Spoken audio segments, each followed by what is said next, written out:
हा खरा संवाद आहे, लक्षात घ्या.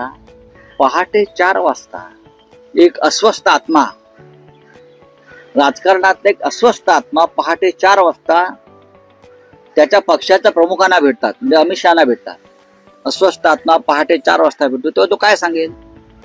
तू पहिली तक्रार देवेंद्र फडणवीस यांची कर. हे तुम्ही मान्य केला की मला कसा त्रास होतोय, माझी कशी कोंडी केली जाते, माझे कसे अधिकार काढून घेतले जात आहेत, माझ्या बरोबरच्या मंत्र्यांच्या कशा चौकशा लावलेल्या आहेत, माझ्या बरोबरच्या आमदारांचा कसा निधी रोखलाय, याच्यावर चर्चा. आणि ते असं म्हणतायत तिथे की तुमच्यावर विश्वास ठेवून आम्ही आलो, आता आम्ही काय करायचं, मला मुख्यमंत्री करा. नाही, त्यातलं एक विधान असं आहे की अमित शहा शिंदेना असं म्हणतायत की आप बीजेपी में मर्ज हो जाओ, आपका क्लेम सीएम पद पर तब रहेगा.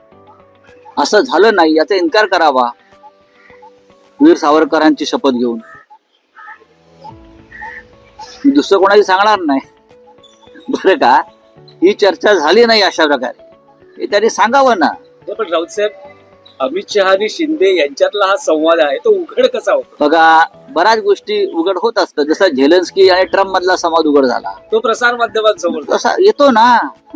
ज्या गोष्टी बाहेर आणायच्या असतात ते मोठे राजकारणी आपोआप बाहेर आणतात, नक्कीच आणतात. या देशामध्ये असं होत आहे, जगभरात असं होत असतं. याच्यापेक्षा वेगळा संवाद दोघात होऊ शकतो का? होऊ शकत नाही. आणि तोच संवाद झाला, आणि हा संवाद झालाय देवेंद्र साहेबांनाही माहिती आहे. त्यांनीच सांगितलं नाही, मी असं म्हणतोय का? सोर्स होता का? हे त्यांनाही माहित आहे की नक्की दोघांमधला संवाद काय आहे.